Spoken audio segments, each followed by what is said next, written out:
क्या Iran America तक missile दाग पाएगा? दोनों में दूरी इतनी ज्यादा है कि ईरान की कोई भी मिसाइल अमेरिका तक नहीं जाएगी, लेकिन ईरान अमेरिका के बेसिस पर अटैक कर सकता है जो अरब देशों में हैं। ये आप देख रहे हैं, ये ईरान का नक्शा आप देख रहे हैं। ईरान क्या कर सकता है, मैंने आपको पहले बताया, इन सब इलाकों में अमेरिकी एयरबेस है।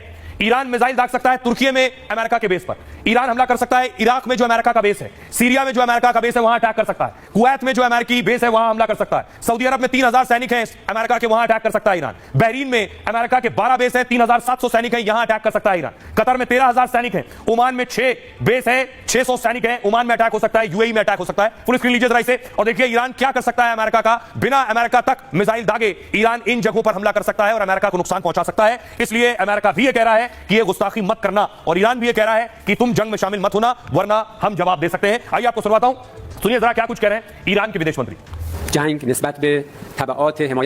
मिडिल ईस्ट में किसी भी तरह का अमेरिकी हस्तक्षेप पूर्ण युद्ध की शुरुआत होगी। हजारों अमेरिकी सैनिक ईरान के हथियारों के निशाने पर मौजूद हैं। अमेरिका अपने सहयोगी इजराइल को कंट्रोल नहीं कर सकता। अब इस जंग के बीच तनाव बढ़ रहा है, तनाव बढ़ रहा है। उस स्थिति में ईरान लोग छोड़कर जा रहे हैं। यह तस्वीर आप देख रहे हैं, ईरान से 110 भारतीय छात्र लौट रहे हैं। ये वो भारतीय हैं जो ईरान में फंसे हुए थे। भारत सरकार ने कदम उठाया, आर्मेनिया तक लाया, उसके बाद वहां से 110 भारतीय छात्र लौट रहे हैं और जानकारी के मुताबिक आज रात 10:30 बजे तक यह विमान भारत में लैंड हो जाएगा। और सभी देश जिनके लोग वहां मौजूद हैं ईरान में, उन्हें वहां से निकालने की कोशिश कर रहे हैं या फिर उनके लिए दिशा निर्देश जारी कर रहे हैं कि अगर ईरान में फंस गए तो क्या करना है। सबसे पहले देखिए, भारत ईरान में फंसे लोगों का रेस्क्यू भारत ने शुरू कर दिया है। मेडिकल कॉलेज के 110 छात्रों को सुरक्षित निकाल लिया। इंडिगो का विमान इन्हें लेकर आर्मेनिया से कतर जा रहा है, कतर से दूसरे विमान से सभी को दिल्ली लाया जाएगा। ईरान में 1500 छात्र समेत 10,000 भारतीय फंसे, इन्हें सड़क के रास्ते आर्मेनिया पहुंचाने का इंतजाम हो रहा है, क्योंकि हवाई हमले के चलते ईरान का एयरस्पेस बंद है। और इसके बाद आर्मेनिया से भारत के विमान रेस्क्यू में जुटे। विदेश मंत्रालय ने भारतीयों के लिए एडवाइजरी जारी की है, बेवजह घर से बाहर ना निकलने और सतर्क रहने को कहा है। खतरे की हालत में दूतावास से संपर्क बनाए रखने को कहा है। अमेरिका ने एक ट्रैवल एडवाइजरी जारी की है और नागरिकों को ईरान की यात्रा नहीं करने को कहा है। इजराइल और इराक की यात्रा में भी सावधानी बरतें। मिडिल ईस्ट पर नजर रखने के लिए टास्क फोर्स बनाई है और हालात बिगड़ने पर यह अपने राजनयिक को निकालेगी। इजराइल में अमेरिका ने अपना दूतावास बंद कर दिया है। विदेश नीति के फैसले ट्रंप और व्हाइट हाउस के हाथ में है, यानी मिडिल ईस्ट के हालात पर ट्रंप ऑर्डर दे रहे हैं।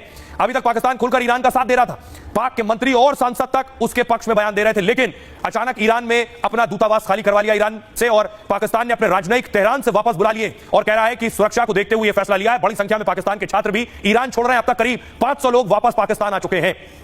सुनिए जरा जो लोग वहां फंसे हुए क्या कह रहे हैं। घर के 4 भाई, चारों के चारों मौलवियत की पढ़ाई के लिए, हायर स्टडी के लिए ईरान गए हुए थे। इंडियन गवर्नमेंट की एक एडवाइजरी थी कि जितने भी इंडियन स्टूडेंट हैं ईरान के अंदर, वो जितनी जल्दी वो तेहरान छोड़ दो, तो उन्होंने इंडियन एडवाइजरी को फॉलो करते हुए तेहरान छोड़ दिया। सरकार से यही अपील है कि जो लोग आना चाहते हैं उनको किसी विशेष विमान से या किसी भी तरह से इंडिया वापस बुला लिया जाए। बता रहे थे कि हमारे पास से 100 किलोमीटर दूर बमबारी हुई है रात, बहुत ज्यादा। रात को बहुत कानों में आवाज आती है, तो एक दहशत सी होती है। वहाँ पर गरीब लोग सभी तरह के रहते हैं।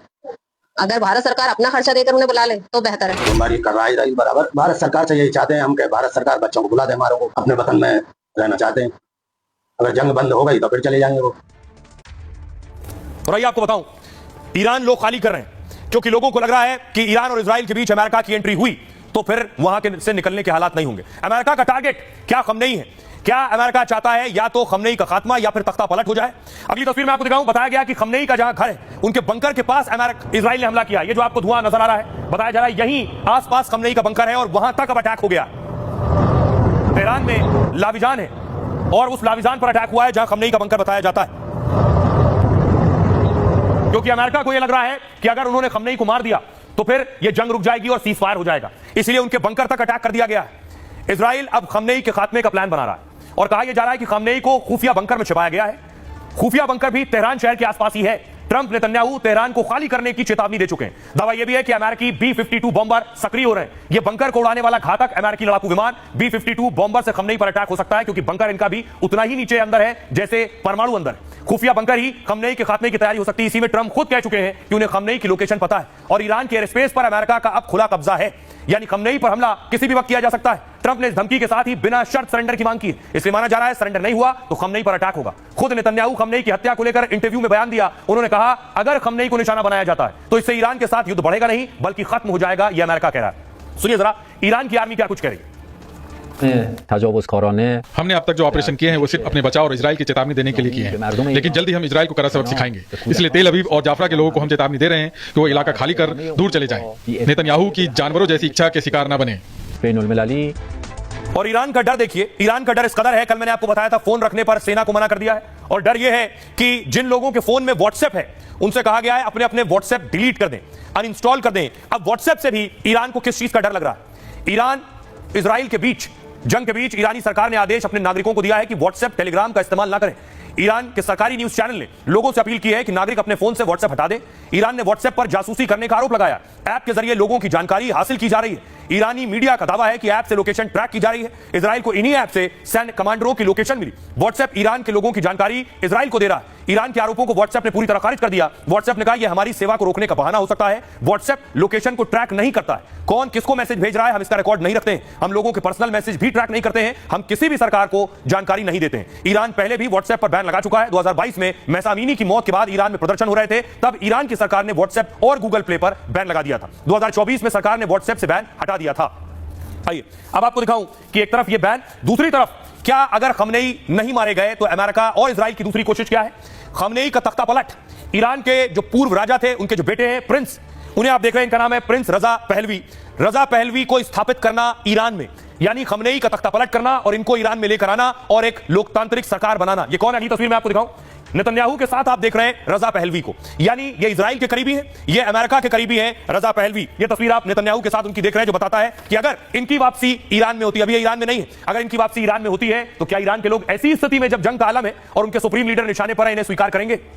हत्या के साथ ही इजराइल के पास प्लान बी भी है, तख्ता पलट। ईरान की कुर्सी पर इजराइल समर्थक को बिठाने की तैयारी है और इस प्लान में सबसे ऊपर रजा पहलवी का नाम है। रजा पूरे ईरान पर शासन करने वाले पहलवी राजवंश के वंशज हैं। इन्होंने कजर राजाओं को खदेड़कर पूरे ईरान पर उस दौर में कब्जा किया और साल 1929 के दौरान ईरान पहलवी साम्राज्य की स्थापना हुई। इस्लामिक क्रांति से पहले ईरान के शाह राजा मोहम्मद रजा पहलवी थे, यानी इनके पिता। इनके तख्ता पलट के बाद उन्हें ईरान से बाहर निकाल दिया गया और उन्हें परिवार के साथ ईरान से मिस्र भागने पर मजबूर होना पड़ा। रजा पहलवी ईरान के इसी राजा शाह मोहम्मद रजा के बेटे हैं। वो और ईरान में खमनेई प्रशासन के बड़े आलोचक रहे हैं। अब जंग के बीच इजराइल अमेरिका उन्हें दोबारा गद्दी सौंप सकते हैं। रजा ने भी ऐलान किया है कि वो लौटने पर ईरान में लोकतंत्र लाएंगे और उन्होंने इजराइल के साथ ईरान से अच्छे संबंधों की पैरवी भी की है। इसलिए माना जा रहा है कि रजा पहलवी की ईरान में वापसी होगी। खमनेई के तख्ता पलट के बाद रजा पहलवी को सत्ता सौंपी जाएगी। क्या यह मुमकिन है? सुनिए जरा रजा पहलवी क्या कह रहे हैं।